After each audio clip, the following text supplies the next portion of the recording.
আসসালামু আলাইকুম। কৃষি এগ্রো নার্সারির পক্ষ থেকে স্বাগতম। আজকে আসছি আমরা পটলের জমিতে। এক চাচার সাথে আমরা কথা বলবো। চাচা নিয়মিত এই পটলের সাথে জড়িত, বহু বছর হলে ওনার মুখে গল্প শুনেছি। আসসালামু আলাইকুম চাচা। ওয়ালাইকুম সালাম। ভালো আছেন না চাচা? ইনশাআল্লাহ। জমিতে দেখতেছি পটল তো বেধারা ধরছে কাকা। হ্যাঁ, এটা কি জাতের পটল কাকা? কি জানেন? এটি লম্বা পটল তো দেখতে, খুব লম্বা পটল, খুবই লম্বা পটল। দেখেন কি সুন্দর। 15 বছর ধরে করতেছি আমি। 15 বছর হলে পটলের সাথে জড়িত আছেন না কাকা? 15-20 বছর। আচ্ছা কাকা, এই পটলটা ভালো যদি ধরে, অর্থাৎ 33% বিঘা, কেমন ফলন আশা করা যায় কাকা? মোটামুটি 15 থেকে 20 মনে আসবে।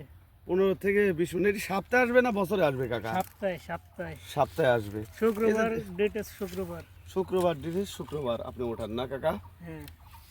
আচ্ছা, এটা তো ইচ্ছা করলে দেখা যাচ্ছে যে আমি সপ্তাহে একদিন তুললাম, পরের সপ্তাহে ওই দিনের দিনই আবার একদিন তুললাম, হ্যাঁ, হাটের সাথে মিল করে। আবার ওই দিনও যায় এরমই উঠতে। আচ্ছা কাকা, এই জাতে কি পরাগায়ন করতে হয়? পরাগান করতে হয়। কেমন ওষুধ দিতে হয়। কি ওষুধ ব্যবহার করতে সপ্তাহে হয়? কি রকম ওষুধ দিতে হয় তাতে? সপ্তাহে হরমোন করতে হয় এই প্রতি সপ্তাহে 2 দিন। সপ্তাহে 2 দিন না? 2 দিন হরমোন ওষুধ করতে হয়। হরমোন করতে হবে, বরঞ্চ বিষ প্রয়োগ করতে হবে। আচ্ছা, হরমোনের ভিতর যেমন ফ্লোরা করলেই তো মনে হয় ফ্লোরা হবে। করলেই চলবে। ফ্লোরা করলেই তো এনাফ। ভিউয়ার্স, দেখতে পাচ্ছেন যে আমাদের যে বাড়িটু লম্বা জাতের পটলটা কি সুন্দর সতেজ, পর্যাপ্ত পরিমাণ ধরে। হ্যাঁ, খুব ধরে। এই দেখেন ধরে আছে, ক্যামেরাটা এদিকে নিয়ে আসেন।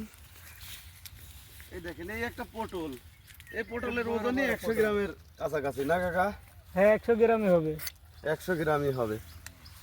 এই দেখেন পটলের সাইজ, অন্যান্য জাতের সাথে গ্যারান্টি।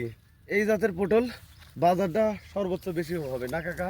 সর্বোচ্চ বেশি মানে কি, প্রতি সপ্তাহে 20 মণ করে বিঘা হয়ে পটল উৎপাদন করা যায়। 20 ভিউয়ার্স, মণ আমরা কৃষকের সাথে বাংলাদেশের প্রতিটি জেলায় এই পটল পাইকারি 10 টাকা করে চারা বিক্রি করতেছি। আপনারা যদি পটলের চারা সংরক্ষণ করতে চান, অবশ্যই স্ক্রিনে দেওয়া নাম্বারে যোগাযোগ করবেন। আর আপনাদের কাছে মিনিত অনুরোধ, আমার এই চ্যানেলটি যারা নতুন অবশ্যই একটি সাবস্ক্রাইব করবেন, আর পুরাতন যারা অবশ্যই একটি লাইক করে আর শেয়ার করে পাশে থাকবেন। আসসালামু আলাইকুম।